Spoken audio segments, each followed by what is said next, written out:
was for me to bring young men from neighborhoods like mine into Christ and teach them to lead with love and respect and doing to others as you want done to you. Everything we do is a seed and we will grow a harvest in our life.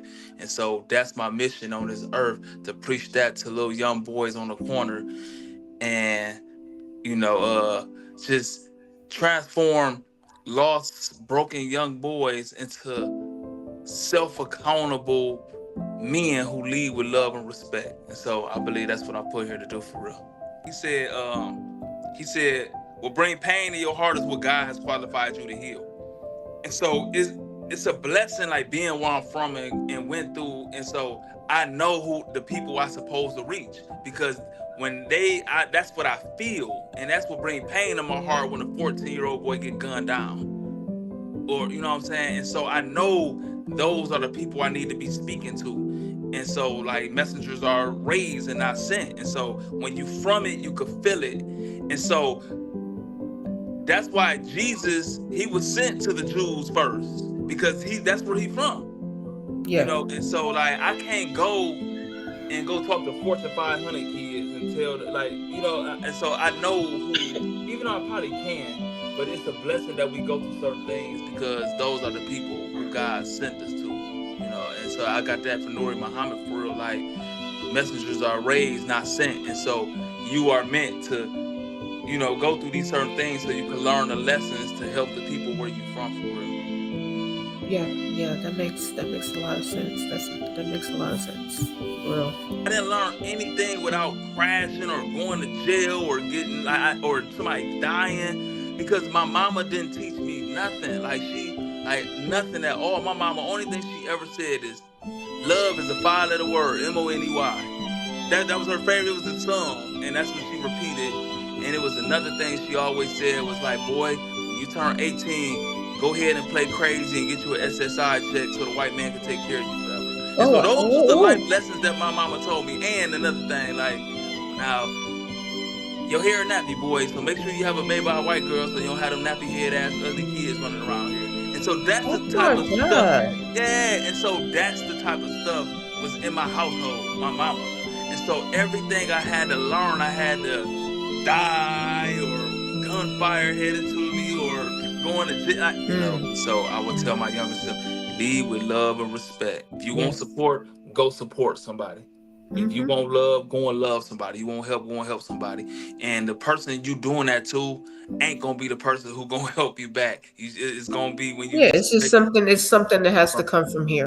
Yeah, and, You and, know. and you gonna get paid back from someone you least expected from when you least suspected. Mm-hmm. And so it's a scripture Christ was teaching, give and it be given to you.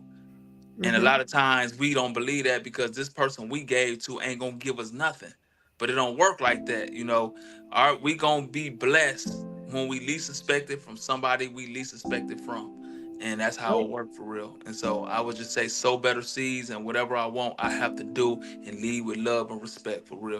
Don't pick and choose who we respect. And that's one thing I would teach my younger self. We outside playing football in the street. They come through shooting. We run through the back, come back, play football. And we didn't see nothing wrong with that. And but it was such a close knit community, and everybody loved each other. And then but I had a good childhood, man, because the friends that I have, the people who still alive or not doing life in prisons, those are my friends to this day.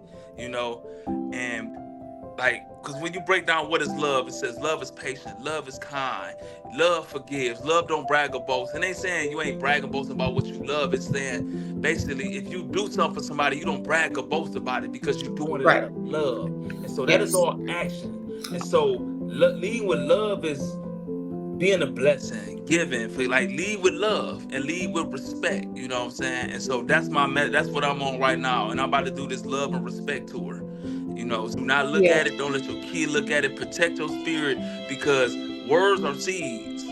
And if somebody wants your spirit, they get it through words and what you looking at. And so be careful what you looking at and listening to, because it's a spirit war going on right now. It And is. so Yes. and you treat a homeless man with the same respect you would treat a billionaire, bro. You treat Steve Urkel, somebody you could beat up with the same respect you would treat Mike Tyson or a heavyweight champion. You just You lead know with why? respect.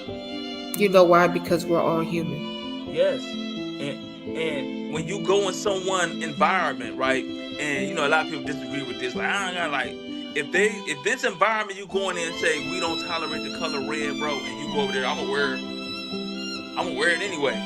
Nobody ain't gonna say nothing to me. You disrespecting the That's rules and the disrespect. protocol. It's disrespect. You feel me? And so like you just respect the rules and the protocol of the area as long as it ain't violate you.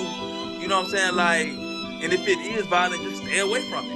You know what I'm Right. saying? Just lead with love and respect everywhere you go. And when I say lead with love, I'm not talking about a feeling. I'm talking about love, like scripture taught me that love is an action. And I used to look so far in the future, what I'm saying, trying to blow up as a rapper that I took for granted family, it's just little stuff. And so when I was laying on my deathbed and I'm telling God, like, if it's my time to go, hey man, I don't care. I could die. And God told me you ain't even started living yet. Then my life go before my eye. And the only thing I could picture was these riots that I was in 2005.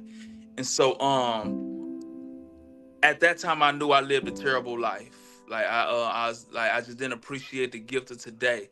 And I said, if I make it out of here, when I get out this hospital, I'm gonna live. I'm gonna celebrate every holiday. I don't care if it's man-made or not, because it's the moments. Everybody off of work. You can see everybody in a good spirit.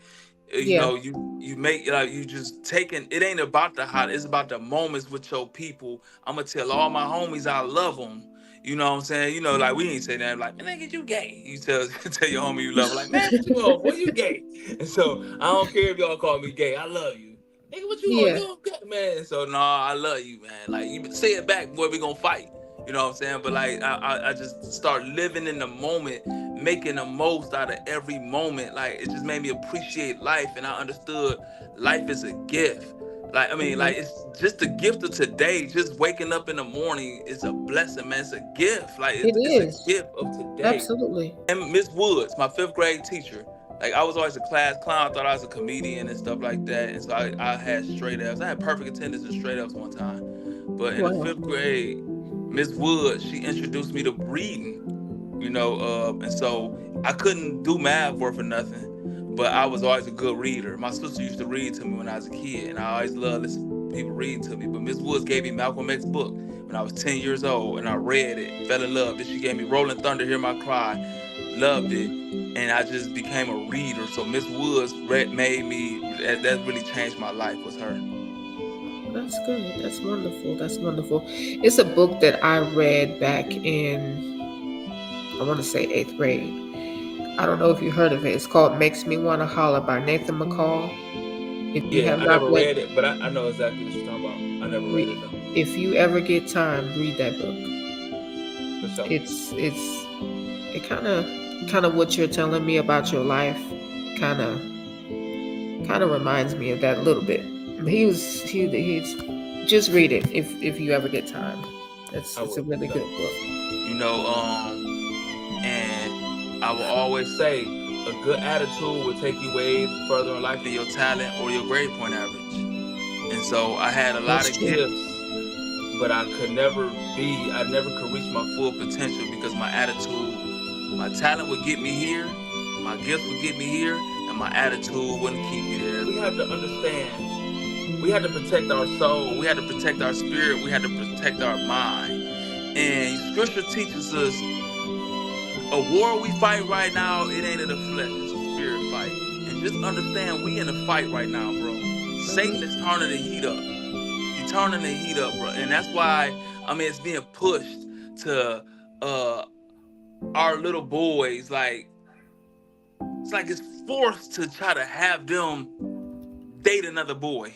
Like Yeah. it's just understand it's a spirit fight. It's a spirit fight to take God out of everything. And so Yeah. I'm not telling you what to believe or what's cool, what's not cool. To each his own. Those without seeing cast the first stone. I'm not saying you right or wrong, but I'm telling the people of faith who believe in what I believe in, understand that it's a real spiritual fight and you have to protect your spirit. And so when they keep pushing like certain stuff that's grieving your spirit, turn that stuff off, bro.